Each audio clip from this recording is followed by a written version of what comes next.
The time is exactly 9:29. On the show, we are still going to be talking with political analyst, and that is Dr. Charles Sinkala about the ANC Gauteng Province Conference. We're also going to be weighing in on the Zondo report. But right now, we have Magdalene Moonsamy on the line. She is an attorney. We chat with her pretty regularly on the show. Always a pleasure talking to her.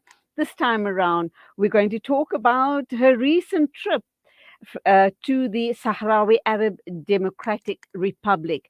And this is such an obscure region of Africa that I kind of wonder if people even are aware of this place. It is in the Sahara Desert. And let's hear and understand why Magdalene visited this area and what is she going to be sharing with us on the show this morning. Magdalene, morning. Welcome to the program. Assalamu alaikum to you. Walaikum salam. How are you? I'm really good indeed and fascinated to hear that you visited that part of the world. What was the reason for you to go there? And you're obviously going to share your thoughts on the place, the people, and just the feelings that you picked up whilst being there.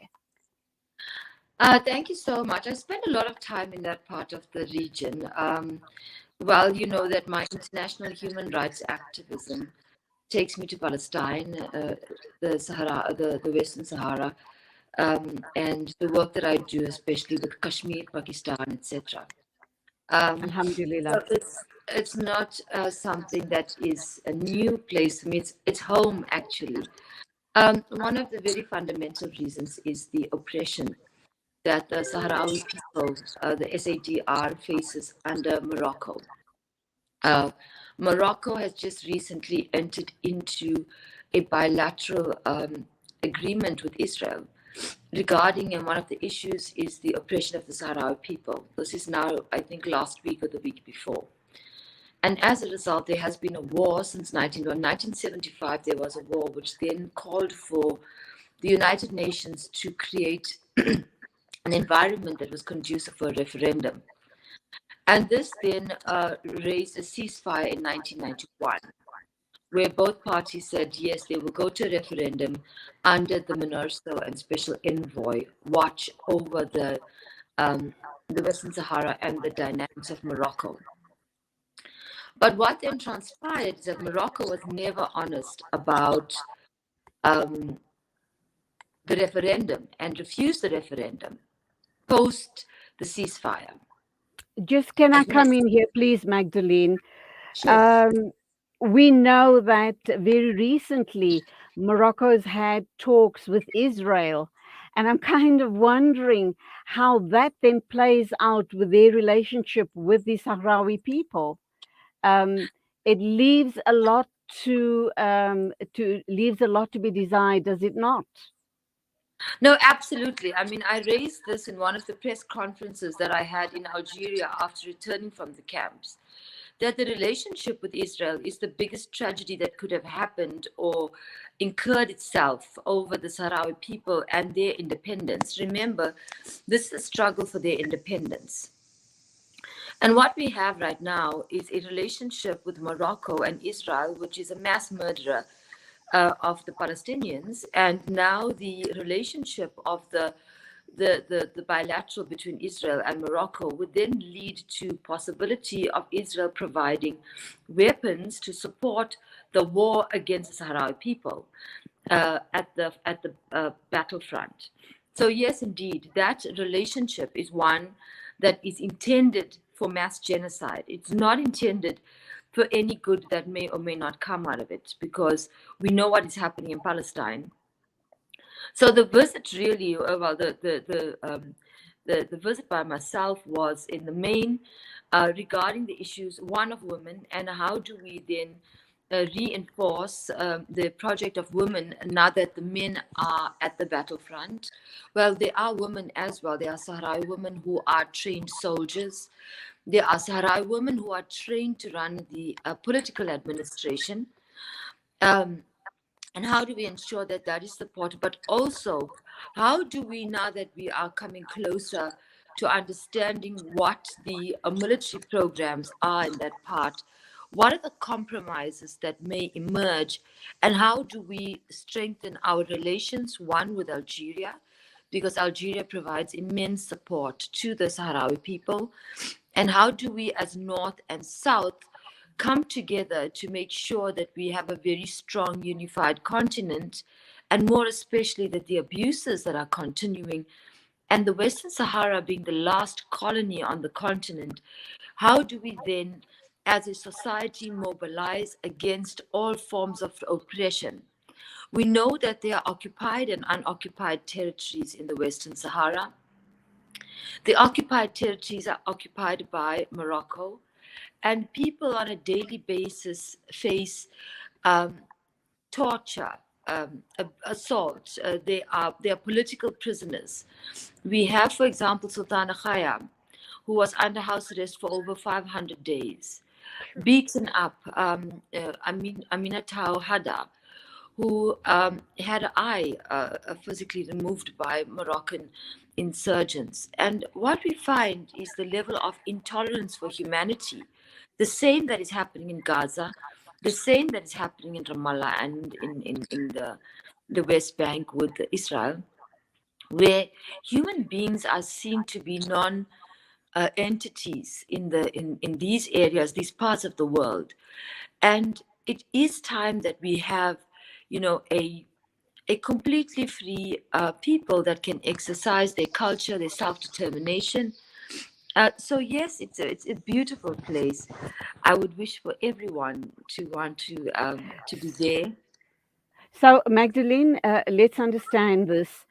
For how long is it that the Sahrawi people are wanting their independence from the Moroccans? And why are the Moroccans so reluctant to allow them their independence? Once again, is it about possible mineral resources in that part of the Sahara? And what do you believe needs to be done? International pressure? Clearly, that won't work. And also, it's a very little known this uh, fight for independence by the Sahrawi people is not much in mainstream headlines, is it? Yes, I think that the one thing is that we've been trying. Remember that the issue is also the access that the Sahrawi people themselves have to electricity, depending on where they are, what access they have to the internet, etc. And when CNN at some point had taken in journalists to the Morocco, they were forcefully removed by Moroccan authorities.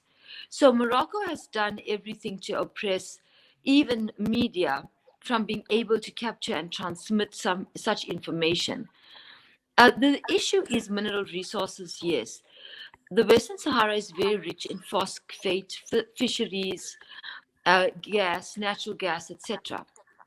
Now, what you have is along the ocean line, the Moroccans have built a wall, which is called the Barram, which is highly infested with landmines to prevent the Sahrawi people from being able to generate their wealth and income from the fishery, because it's a very rich fishery area.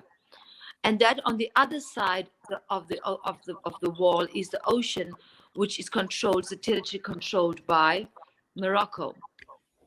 And what happened in 2019 November was that there was a blockade that was caused on the next to the wall. There's a hole that was made by the Moroccans to transport illegally phosphate and fisheries from the Western Sahara.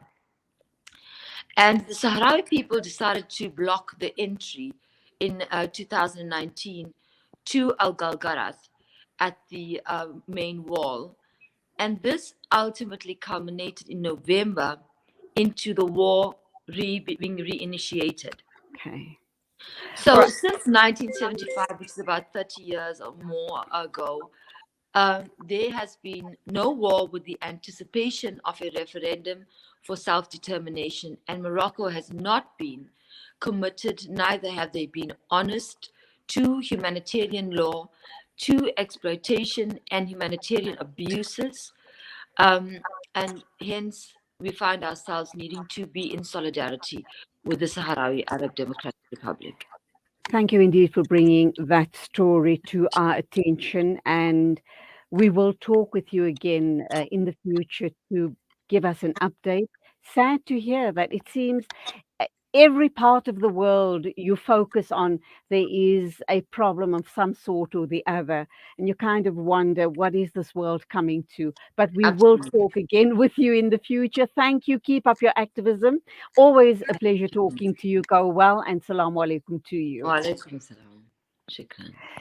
That was attorney Magdalene Moonsamy. She's also an activist in her own right, a human rights activist, talking to us about the plight of the Sahrawi Arab people.